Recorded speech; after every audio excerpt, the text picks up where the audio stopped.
औज़ुबिल्लाहि मिनश्शैतानिर्रजीम बिस्मिल्लाहिर्रहमानिर्रहीम। Dear student, आज भी बहुत इंपॉर्टेंट काम है। मैंने लास्ट वीडियो में आपको विद इसमें डिस्काउंट रिसीव और अदर पे बिल बताया था, लेकिन वो इतनी ज़्यादा प्रैक्टिस नहीं हुई थी, लिहाजा आप थोड़ी बड़ी प्रैक्टिस करनी है, तो इसके लिए हम काम करते हैं।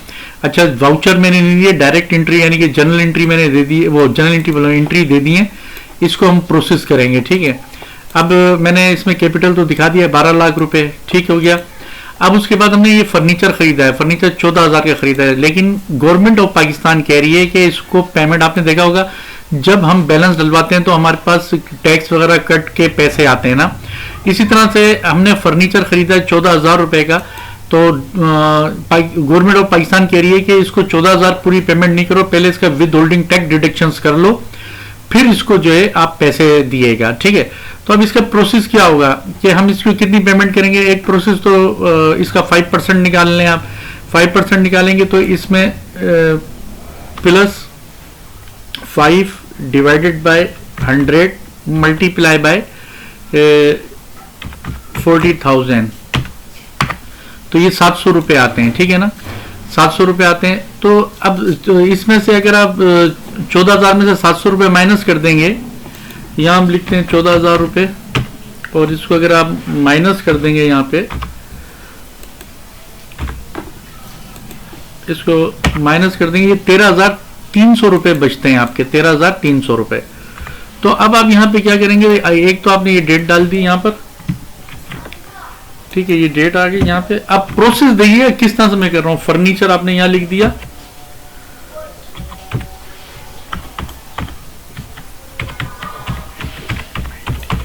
फर्नीचर आपने लिखा यहाँ पे 13,300, ठीक है, ये आपने यहाँ लिख दिया।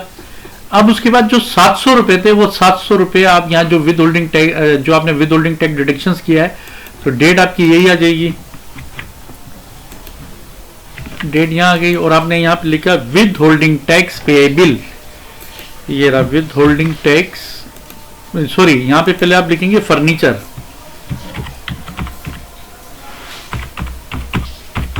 फर्नीचर 700 रुपये से डेबिट कर देंगे, और उसके बाद with holding tax payable, with holding tax payable,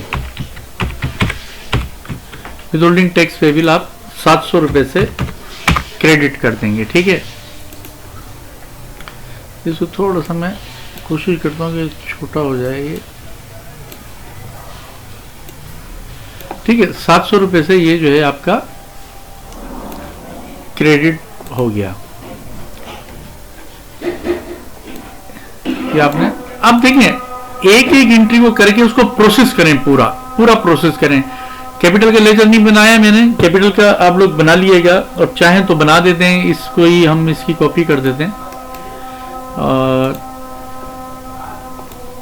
ये आपका यहाँ पर जो है, ये आपका इसको कैपिटल कर दें, कैपिटल, और यहाँ पे आपने कैपिटल लिखा, और डेट डाली आपने 1/1/017, और यहाँ लिख दें कैश बुक, और 12,000 रुपये, 12 लाख रुपए आपके क्रेडिट में आ गए यहाँ पे, और आपने यहाँ पे CR लिखना है, CR लिखना है। ठीक है, अब आप देखिए कि साथ ही साथ आपने एंट्री करनी है, याली एंट्री आपने यहाँ से कॉपी कर लें।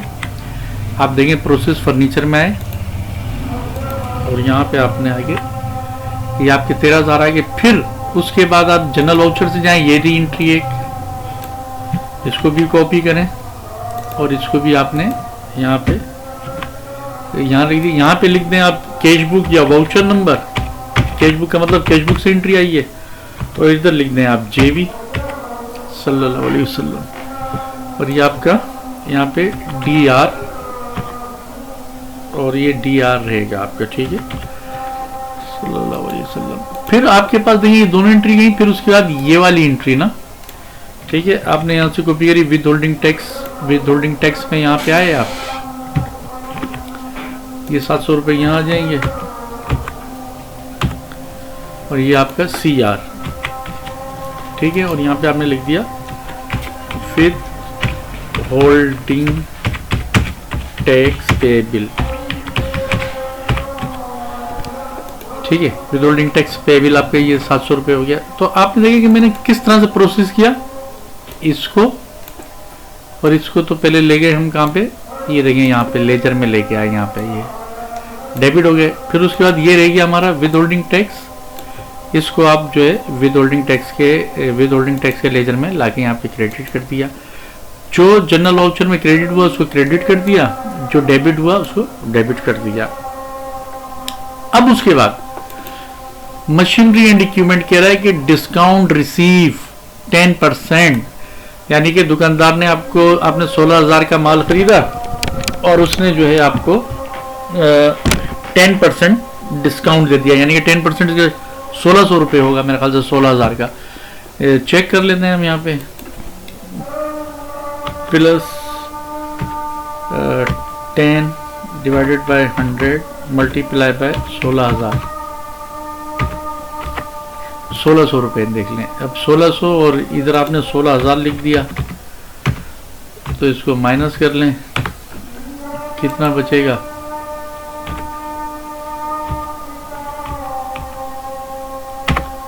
$14,400। ये 14,400 आपने यहाँ पे लिखा, ये आपने यहाँ लिख दिया, मशीनरी एंड इक्विपमेंट आ गया, और यहाँ पे आपने लिख दिया, सॉरी ये पहले मैंने एंट्री यहाँ पे आएगा 13,300। और ये आपका जो है यहाँ से डिलीट होगा, ये मुझसे गलती हो गई थी, सॉरी। और उसका हम दें, अब ये 14,400, तो ये 14,400 यहाँ पे आएगा।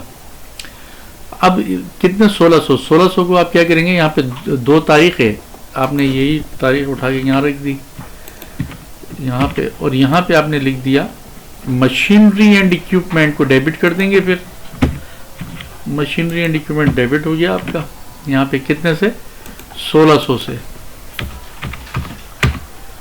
और 1600 से डेबिट करने के बाद आपने क्या किया कि डिस्काउंट रिसीव, मैं शॉर्ट फॉर्म में लिख रहा हूँ, डिस्काउंट रिसीव को आपने 1600 से क्रेडिट कर दिया, ठीक है। डिस्काउंट रिसीव क्रेडिट कर दिया। अब फौरन आपको जो है इसको लेजरों में जाना चाहिए। कैश बुक में कैश की एंट्री आ रही है, और जो नॉन कैश एंट्री हैं वो आपने देखा है कि वो जनरल वाउचर में जा रही हैं। भाई कैश हमने दिया तो 14,400 यहाँ आ गया, और नॉन कैश एंट्री है ये हमने अपने पैसों में से डिडक्शंस करनी, तो यहाँ। अब इसको फौरन हम क्या करेंगे, आपने इसको 14,400 को लेजर में लेके गए, यहाँ पे पोस्ट किया आपने 14,400, ठीक हो गया। और यहाँ आप लिख दें कैश बुक या वाउचर नंबर, कैश बुक 14,400 आ गया। फिर उसके बाद इसकी एक एंट्री ये रही देखें, ठीक है ना, और ये 1600 की। तो आप यहाँ पे आए और इसको भी डेबिट किया, और यहाँ पे आपने 1600 लिख दिया, 1600 लिख दिया आपने। और ये आपका DR ही आएगा, इसी की कॉपी कर लेता हूँ मैं, ये DR आपका यहाँ पे आएगा, ठीक है। उसके बाद आपने देखा कि इसमें ये डिस्काउंट रिसीव, तो आपने ये कॉपी किया, डिस्काउंट रिसीव में आए, और डिस्काउंट रिसीव में आके आपने यहाँ पे जो है ये 1600 आ गया आपका डिस्काउंट रिसीव। और यहाँ पे तारीख क्या है जनाब, तारीख है इसकी 2 तारीख है, और ये 2 तारीख आपने यहाँ लिखी, और यहाँ लिख दिया आपने JB, ठीक है। और ये CR हो गया आपका, बिल्कुल सिंपल। अब उसके बाद फिर आपने क्या करना है, और यहाँ पे लिख दें आप डिस्काउंट रिसीव,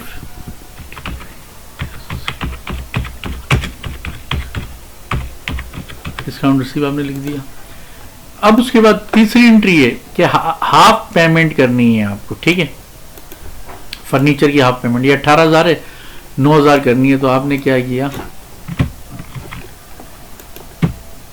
यहाँ पे आए और आपने ये 9,000 पेमेंट कर दी, 9,000 पेमेंट कर दी। और इसी डेट पे आपने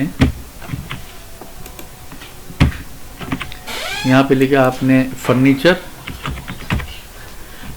को 9000 से आपने डेबिट कर दिया, और अदर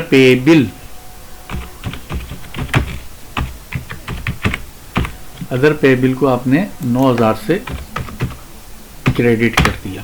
ठीक है, अब फौरन इनको लेजर में लेके जाए। सबसे पहले ये एंट्री जाएगी फर्नीचर में 9 यहाँ पे, और आप यहाँ पे लिख दें कैश बुक, और आपने 9000 यहाँ लिख दिया। फिर उसके बाद जो आपको पता है कि ये भी फिर ये एंट्री प्रोसेस, और ये आपका ये भी डेबिट हो जाएगी यहाँ पे फर्नीचर में जाके, और यहाँ पे आपने लिख दिया जेबी। ठीक हो गया। फिर उसके बाद ये अदर पेएबल है, आप अदर पेएबल में आए, 9000 रुपये ये अदर पेएबल का लेजर है। यहाँ पे आपने अदर पेएबल लिखा और 9000 आपने यहाँ क्रेडिट कर दिया, और यहाँ पे आपने डेट डाल दी। इसकी डेट क्या है जनाब? इसकी डेट देंगे यही है 3rd अदर पेएबल, और आपने ये डेट यहाँ पर लिख दी। ठीक हो गया, ये 9000, और यहाँ पे आपने जेबी लिख दिया, जेबी लिख दें, ये आपने लिख दिया। ठीक है, अब ये मैंने बिल्कुल, अब आप देखिए कितनी एंट्रियां करी हैं। देखिए 3 ये एंट्रियां हैं, और ये कितनी है जनाब? 6। तो 6 2 4 6 और 3 9। अब यहाँ पे देंगे लेजर में जाके गिन लें बोले आप, 4 2 6 6 7 8 और ये 9 एंट्रियां मौजूद हैं यहाँ पे।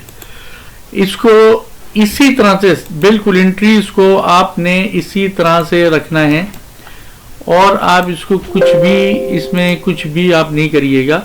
जिस तरह से मैंने इसमें तमाम एंट्रीज की है, आपको अगर सीखना है सही तरह से बेटा, तो आप लोगों ने इसी पे अमल करना है। आपका काम ये है कि इन तमाम, मैंने देखिए सिर्फ एक मशीन, एक फर्नीचर का लेजर बना दिया, एक मशीनरी एंड इक्विपमेंट, और इसी पे आपको ये तमाम प्रैक्टिस करनी है, ये तीनों ये जो मैंने लिखा हुआ है। ठीक है ना, अमाउंट इनके चेंज हो जाएंगे, ये आपको तमाम की तमाम बहुत आसान काम है। इसको करने के बाद फौरन आप ट्राई बैलेंस बनाइएगा, बन जाएगा ट्राई बैलेंस। ठीक है ना, ये यहाँ तक मैंने काम, ये तीनों एंट्रियां मैंने इसमें आपको विद होल्डिंग टैक्स की भी बताई है, डिस्काउंट रिसीव की भी, अदर पेबल। एक बड़े अकाउंटेंट को ये तमाम जनरल वाउचर आना लाजमी है। मुझे उम्मीद है मेरी बात समझ में आई होगी। बाकी एंट्रियां आप खुद करें। ओके बेटा, अल्लाह हाफिज़।